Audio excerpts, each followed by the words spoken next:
if we're going to just take yesterday's game in isolation, it was absolutely horrific. I thought the team selection was just strange. I mean, let me give you an Opta stats, right? Spurs only managed two shots, not even off target, on target, two shots during the whole game, and that was their lowest total of shots in a Premier League game since the match against Blackburn Rovers in 2005. That's how bad it was from attacking sense. It was awful. The performance stank. It really did, and I think Nuno knew it. Well, he did know it because I asked him about it afterwards, and he just said it was so poor. The team lineup for me, it all started kind of from that moment. Look, I know, like I said, Nuno wasn't the happiest man. His press conference on the Friday was rubbish, let's be honest. It was. I've said to you before, I felt his press conferences have been really good. I think he's been on a bit of a charm offensive. I felt his press conference on Friday, ahead of the match, was very much a man who just was fed up and didn't want to be there. And I'd seen some of those under Poch, so I know what they look like. And he was just, every question was met with a very general answer, very much it's about all the players. Even like a simple question I asked him, one of the questions I asked was about Brian Hill, and it was just like, is he ready for the Premier League to start? Do you feel the physical side? And he went, all the players are ready to start. I was like, oh, okay, no, that's what we're going to do.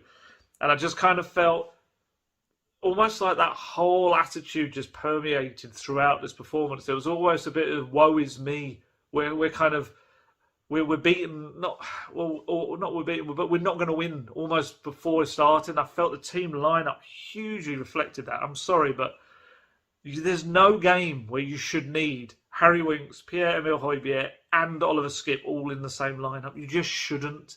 And with no disrespect for them, as the result showed, they clearly cannot be disrespected. But to go to a place like Crystal Palace and afford them the respect of three defensive midfielders, I'm sorry, but it's like, I don't know if any of you watch, or you probably do, hopefully do because I love it, the American version of The Office. There's a scene in one of the episodes where Michael Scott is driving Dwight Schrute. I think they've just been to a sales call or something, and the GPS, sat-nav, whatever you want to call it, is telling Michael Scott to drive forward, and Dwight's going, no, there's a lake, and he's like, no, I've got to do it, that's what the GPS said, and he just drives straight into this lake.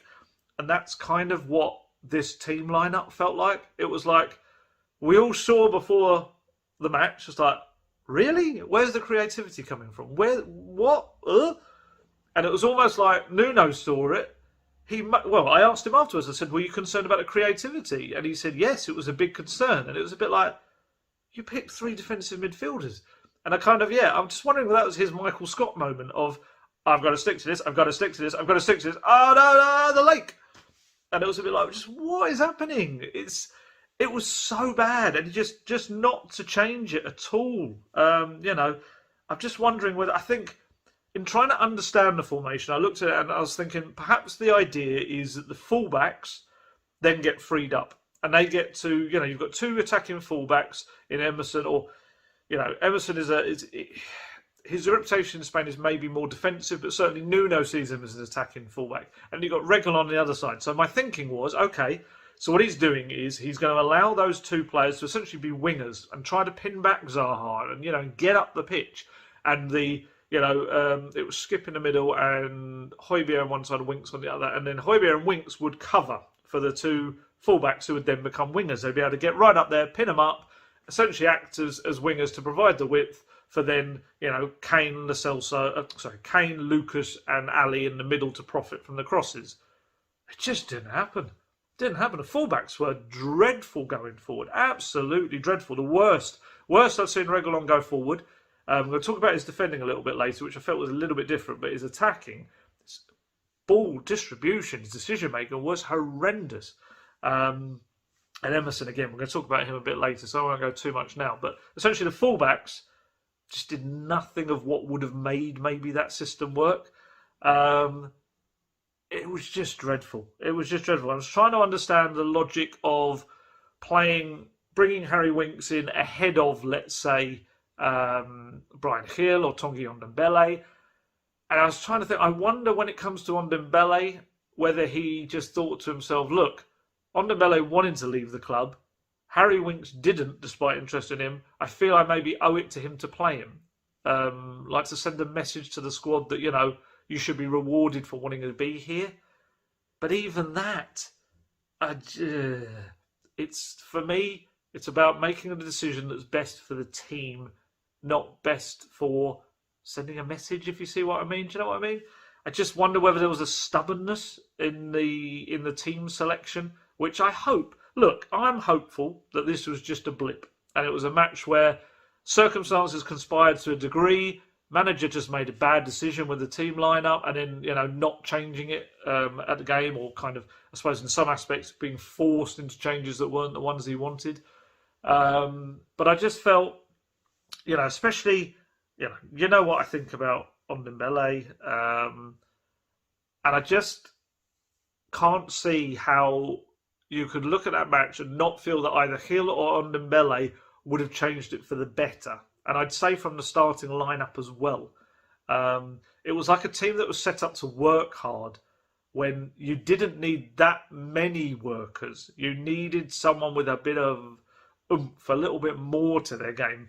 And yeah, I think just when the final whistle went, or when I was just watching the lack of creativity, it made me think back to at the end of the was it Watford match? Yeah, when you saw Daniel Levy up in the stands smiling away, because for him, he felt his decision had been vindicated. Tottenham are top of the league, everything going very well, and I would love to see what his face was like yesterday, because it just made me think back to you'd have heard me say this in videos and write about it as well, that in the summer, Daniel Levy was not entirely sold on Nuno Espirito Santo.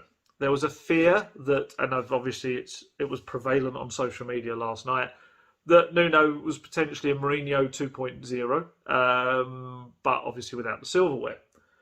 So Levy was very much like undecided when Paratici wanted to bring in bringing him in. So what happened was Paratici showed Levy videos of Nuno's Valencia team, specifically. I think it was the first season in La Liga when they were superb. They swept to fourth place in the table. They were very, very, very good and played some really nice attacking football as well. And that essentially sold Levy on Nuno Espirito Santo. I just wonder whether yesterday afternoon, he was just watching the game like, oh no, kind of like, oh my God, this is exactly what I feared. Like I've said, I'm hopeful that we just haven't seen the proper Nuno team yet. But decisions like yesterday just don't help. With Tongi, look, whatever you want to say about Tongi, I know there's some people that are very unhappy with the way he was this summer, and I don't think he covered himself in any glory whatsoever. But he brings something Tottenham didn't have yesterday. He can dribble past people, he can break the lines, he can keep the ball, he can thread balls through, he can arrive in the box and score as well. He is, he's a special player, he is. Whatever you say about his attitude, his focus, his fitness, whatever you want to say about those things, the rest of his game, the natural talents he has, make him special. And for a guy that has been training in pre-season since he came back from becoming a dad, and especially the last fortnight at least, when he knew a move wasn't going to happen, and he was fully fit. He's spoken to Nuno. They very much have had chats. I asked him about that, and Nuno's very much, I talked to all the players, because he was in that kind of mood on Friday. But we know he's had positive chats with Tongi. So Tongi, I'm sorry, there is no way Tongi, with all the training he's been doing, whatever the lack of competitive minutes, there's no way he was not fit enough to start that game, or even make some kind of contribution during it. And even Brian Hill. Brian Hill, he's got that little bit of something. He's got that bit of creativity. He wants to make things happen. And there were two occasions when he was about to bring him on. And, I think there's a Twitter account, isn't it? It's like images that precede disaster or something like that. I can't remember what it is. And I kind of felt like I was tweeting that as well. Every time was twice. Two occasions I tweeted, Brian Hill is set to come on. Something rubbish happened a minute later for Spurs. First time was the red card, and the second one I think was the penalty. I think it was. I think that was the order. but I just, it was stubborn. Even like, I look at that bench and even young Dylan Markindale, who has been phenomenal for Tottenham's development squad. Even he, and that sounds dismissive. It's not meant to be. It's just purely because of his age and he hasn't even, made his debut for Spurs yet. But even a guy who hasn't made his debut for Spurs yet, I felt would have added something to that team yesterday. And to kind of not even make a third sub, it almost just felt like admitted. Like I say, I'm going to go back to the Michael Scott GPS into the lake. It was very much like, we must continue on this current course. And it was just, yeah, I'll be really intrigued to see what he learns from this match as well, Nuno.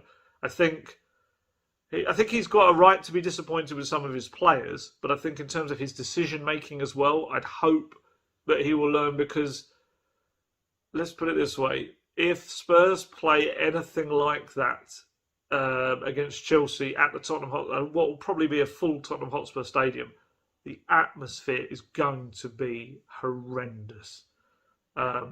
He just cannot put out that sort of lineup. I'd say ever again. Maybe get it out his system, but my word, it was. And like I say, yes, I think some of the players should also step up and take some of it because I thought no, that's not fair. I'm not going to say the three attacking players were poor. I thought Lucas was the one who looked like he was trying to make something happen. He was doing what he does. He was running past players. He was being dynamic. He was trying to make things happen. But just either A, didn't have the end product, or B, there was no movement. The movement, I tweeted about during the game because it was winding me up. The movement from the attacking players and the other, the three central midfielders when someone had the ball was so poor. There was no attempt to get into positions where they would receive the ball. There was a real lack of courage, I'd say. There was a real not showing for the ball, hiding. I saw there was a couple of occasions Emerson was just like doing that with his hands, like, I've got the ball. Who do I pass to? And I just thought to myself, you're a long way from Barcelona now, kid. You really are. Barcelona, it's constant movement, boom, boom, tiki-taka, whatever you want to call it. It's constantly recycling the ball, getting it to someone else being in a position to pass and move, bum, bum, bum. And it was just like, oh my goodness, there was no one. And to have just two shots, and I just kind of summed up that when they got over the halfway line, there was no idea of what to do with the ball. Dele Alli, I felt, worked hard in his own half. He was, blocking shots, doing stuff in his own box. As soon as he crossed the halfway line, just didn't know what to do with it. And it was almost like he was trying to play the role he's been playing in a deeper position in the first three games, but in this game, when there already were three deeper players. I've always said this about Dele. Dele is not really a creator. He is someone that, if you're going to use him in a deeper role, then it's going to be very much about his breaks into the box, his runs into the box that are undetected. But he won't create chances, really. He's not going to be the king of the assists. That's not what his kind of role is. I thought he was poor, and